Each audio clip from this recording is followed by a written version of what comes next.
7 अगस्त का दिन है और रांची में चल रहे प्रोटेस्ट का आज चौथवा दिन है और ये जानकारी आई थी कि जो आयशा की प्रेसिडेंट है नेहा बोरा, आज वो पहुंची थी छात्रों के समर्थन में और एक मार्च भी निकालने वाली थी। लेकिन उससे पहले जानकारी ये आई कि भीड़ में किसी शख्स ने उन पर स्याही फेंक दी है। उस शख्स की जानकारी भी सामने आ रही है। एक लड़का है जिसने ये स्याही फेंकी है, क्यों फेंकी है, उसने अपने बयान में क्या कहा और क्या पूरा घटनाक्रम है, वो बताने के लिए हमारे साथ नेहा है। क्या कुछ हुआ? रजत, जैसा कि आपने बताया है कि आज 14th डे है जेपीएससी और जेएसएससी प्रोटेस्ट का। और इसी प्रोटेस्ट को यहाँ पे तमाम जो छात्र हंगर स्ट्राइक पर बैठे हैं और जो आंदोलन कर रहे हैं, उनके सपोर्ट में आज आयशा की जो नेशनल प्रेसिडेंट है नेहा बोरा पहुँची थी। नेहा बोरा आयशा और AISF, ये दोनों जो संगठन हैं, आज विधानसभा की तरफ मार्च भी कर रहे थे। मार्च जब निकाल रहे थे ये दोनों संगठन, नेहा बोरा उसमें शामिल थी, तभी मार्च के दौरान ही कोई व्यक्ति भीड़ के बीच में से आता है और इनके ऊपर स्याही फेंक देता है।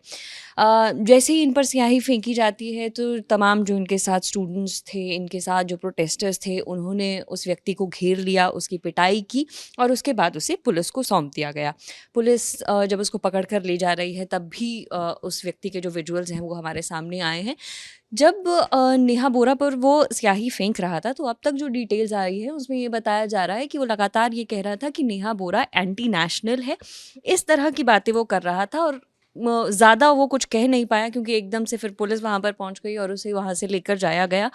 लेकिन जो कुछ बातें उसने शुरुआत में कही, जब पता चला, जब स्याही फेंकी, तो वो यही बार बार दोहरा रहा था कि नेहा बोरा एंटी नेशनल है और इसलिए उसने ये स्याही उन पर फेंकी है। लेकिन उसके बाद पुलिस उसको ले गई है। अभी आगे की जो जानकारी आएगी वो मालूम पड़ेगा।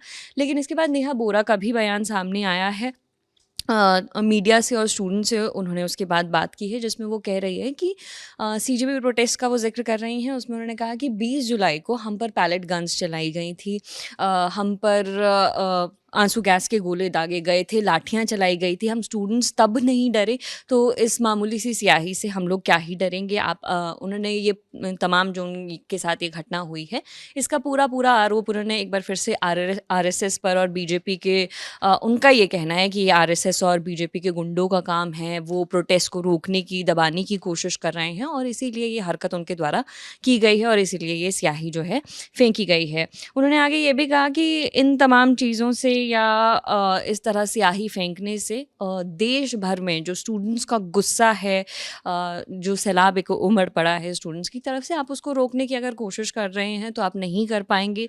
उन्होंने और क्या क्या कहा है, एक बार वो भी हम सुनाना चाहेंगे। वो भाजपा और RSS के गुंडे जो स्टेडियम में बैठ करके बोल रहे हैं कि हम छात्रों के साथ खड़े हैं, जब JPSC को रद्द करने के लिए, JSSC CGL को रद्द करने के लिए छात्र विधानसभा तक मार्च निकाल रहे हैं, तो वही गुंडे जो खुद को छात्रों का हितैषी कहते हैं, मेरे ऊपर ईंट फेंकते हैं। ये कौन सा छात्रों का हितैषी है? रांची से कुछ और भी तस्वीरें सामने आई हैं। रांची के एक अस्पताल है, वहाँ से जो तस्वीरें सामने आई हैं कि जो छात्र भूख हड़ताल पर बैठे हुए थे उनमें से कुछ को बुखार आ गया, कुछ की तबीयत बिगड़ी है, उन्हें वहाँ पर एडमिट किया गया। उससे जुड़ी कुछ जानकारी आ रही है? देवेंद्र नाथ महतो की भी सुबह तबीयत ख़राब हो गई थी रजत, उनको भी सुबह हॉस्पिटल ले जाया गया है। फ़िलहाल अभी अपडेट्स उनके हेल्थ के नहीं हैं, लेकिन हाँ, सुबह उनकी तबीयत बिगड़ी थी, अभी उनको ले जाया गया है। मुख्यमंत्री का भी इस पूरे मामले पर एक ट्वीट आया है। उन्होंने कहा है कि वो तमाम छात्रों से बात करने के लिए तैयार है, लेकिन उन्होंने कहा था कि वो बात जब करेंगे तो सिर्फ स्टूडेंट से बात करेंगे, डेलीगेशन में कोई और उनको नहीं चाहिए।